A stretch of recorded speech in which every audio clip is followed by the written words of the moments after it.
Hello everybody. So today we're going to take a look at section 6.3 because we did 6.2 before the break, before we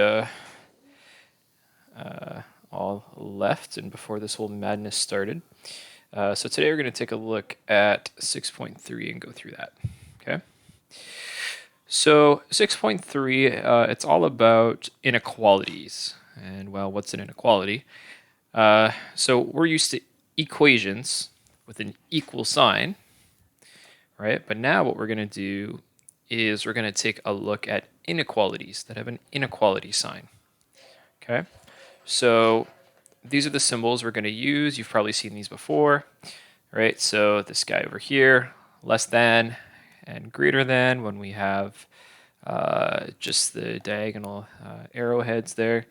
And then, of course, when we have the line on the bottom, like these two, that means greater than or equal to or less than or equal to. Okay. So the biggest thing about inequalities is that the equations that we get with them when we use a variable with them is we get a range of possible answers, right? So with an equation, a normal one, right, if we have something like 2x equals 4, we know there, of course, x is going to be equal to 2. There's only one possible answer, right? X is 2. If we had something like 2x is greater than 4, well, what values of x could we put in order to make the left side of the equation bigger than the right side of the equation? We could put a lot of values in there, right? We could put 3 in there because 2 times 3 is 6, which is going to be greater than 4, right? We could put 4, we could put 5, etc. So we can get many possible answers. But we'll talk more about that later. We don't have to worry too much about that right now. Okay. So we see inequalities a lot in everyday life. So, for example, I have a speed sign here. It indicates a speed limit of 50 kilometers an hour. So if you think to yourself, okay, well, what speeds would you be allowed to travel at on that street without getting a ticket? Well, of course, you could go exactly 50, right? But you could also go a little slower. Wouldn't really matter, right? You could go, 48 kilometers an hour or even 45 kilometers an hour. And of course, you could have decimals, 47.2 kilometers an hour, etc. Right? So there's many possible, I guess, solutions or very many possible speeds you could travel on that road. Right? So if we were to describe that using an inequality, we would say that you're able to travel at a speed that is equal to or less than 50 kilometers an hour in order to not get a ticket. Okay?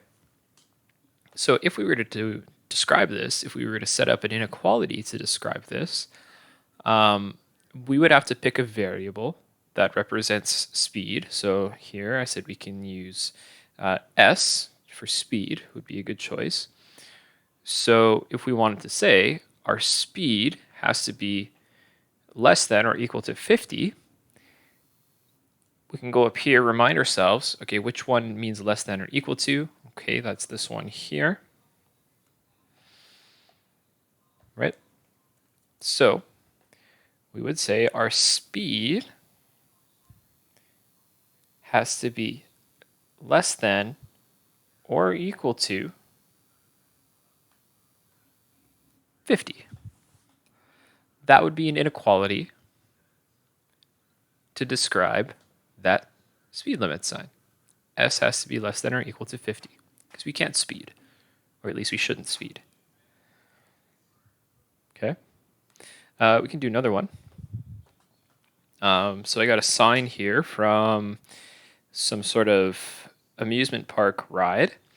So again, this is an inequality. So if we take a look, the sign says you must be at least 48 inches tall to launch. We assume launching means to ride the ride, right? So there's a very important or I guess two important words here, and it's at least 48 inches tall. Okay. So the first question I'm asking you here is this an inequality? And remember, an inequality means that we have several answers to this sign. We have several acceptable heights that we could be. Are there several heights that we can be in order to go on this ride? Yeah, it is. It's possible, right?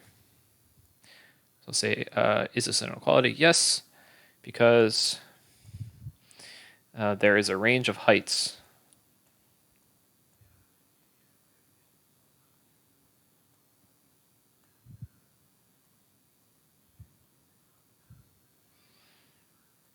that can ride.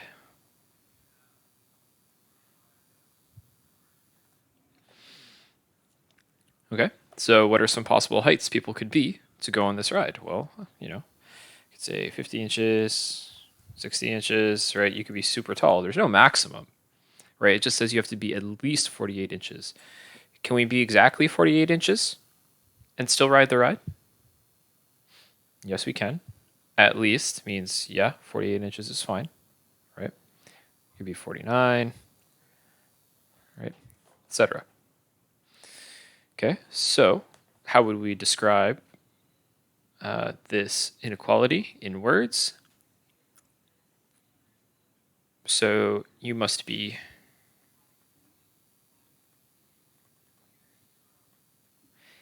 equal to or greater than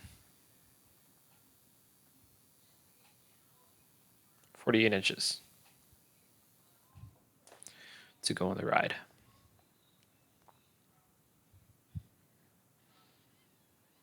Okay. We can set up an inequality just like before. So again, we'll choose a variable for height. We'll use h. So we'll say let h equal height.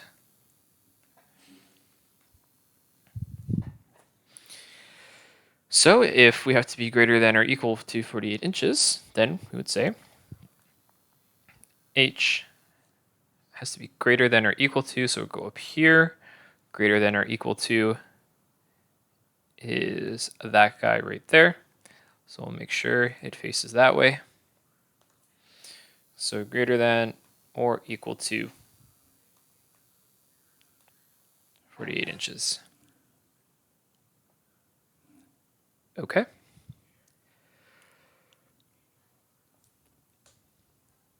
So I just put a little sentence here. I hope you agree with me that when we have an equation, just an equal sign, we only get one solution. We only get one acceptable answer. Whereas with the inequalities, we have a range of possible heights like we had right here, right? Okay. We can also plot these on a number line. Okay, so for example, here we're being asked to plot t is greater than or equal to -2 on our number line. Okay, so one important thing to remember that I forgot to put down in the study guide is if we have less than or equal to, or sorry, less than or greater than, we have to make sure we use an open dot on our number line. And if we have less than or equal to or greater than or equal to, we have to make sure we use a closed dot on our number line. That indicates whether or not it's less than or whether or not it's equal to. Okay. So let's do this example here. So we have to plot t is greater than or equal to -2. So it's greater than or equal to, so we're going to use a closed dot. Okay, right here at -2.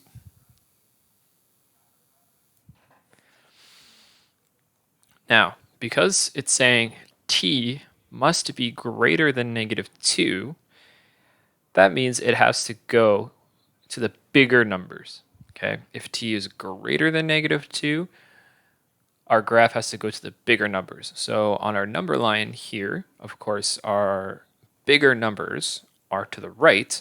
So if we were to plot this, we would show it like this. That would be us graphing t is greater than -2, because everything that the line covers over here is bigger than -2, right? The smaller numbers are over here, but we're not indicating that's where our inequality is located. Okay? We can come down here and do this one. X is greater than 1. So for this one, we're going to be using an open dot because it is not greater than or equal to. It's just greater than. So we'll put an open dot here at 1. And again, this one is indicating greater than. So we're going to go to the numbers that are bigger than 1. And on our number line here, of course, that is to the right, not to the left. So this one's going to look like that. Okay. This one, b is less than -3. Or sorry, less than or equal to -3. So because this is an equal to inequality, we are going to use a closed dot. It's going to look like that. And it is saying b is less than or equal to. So that means we are going to need to go to the numbers that are smaller than -3, which of course on a number line means to the left. So this graph is going to look like that. Okay, those are all the numbers that are less than -3. Okay. So yeah, I'm just talking a bit there about an open and a closed dot. And these are all things that I talked about already. Okay. And now the last question. This one's pretty straightforward, so we can do that. And then that'll be all for this week. So, given the inequality, r is less than or equal to 4, determine if each value for r is a solution. Okay, so here we have r equals 2. So what I'm asking you to do is I'm saying, okay, we have this equation, or sorry, we have this inequality, r is less than or equal to 4. If I make r 2, right, it says r is equal to 2. So if I substitute 2 in for r, is that going to be a solution for this equation? So let's see. So I have r is less than or equal to 4. And if I substitute r for 2, like it's asking me to do here, what do I get? I get 2 is less than or equal to 4. Is that a true statement? Is 2, in fact, less than or equal to 4? And the answer, of course, is yes. 2 is less than 4. So if the statement we're left with is true, then we know that it is a solution. So we'd say, therefore, r equals 2 is a solution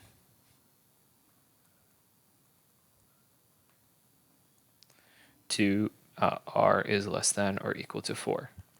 Okay? Just like how, 50 or 60 or 48 was a solution to this sign, was a solution to this equation, right? We knew we had to be at least 48 inches tall to go on this ride, right? So 50 or 60 or 48 or 49 were all solutions to the inequality that we set up to describe this sign, right? So these are solutions to this. Just like how this is a solution to this. Okay, let's keep going. R is equal to 7. Okay, well, let's substitute and see what we get. So there's our original equation. R is less than or equal to 4. Okay, so we'll make our substitution here. So we have 7 is less than or equal to 4. Is 7 less than or equal to 4? No, it's not, right? right? 7 is not less than 4. It is also not equal to 4. So this is not a solution. Therefore, r equals 7 is not a solution to r is less than or equal to 4. Okay, what about this one? R is equal to 4. Again, make our substitution. This time r is 4. And now we ask ourselves again, is 4 less than or equal to 4? Yes, it is. 4 is not less than 4, but 4 is equal to 4. Okay? So you would say yes. Therefore, r equals 4 is a solution.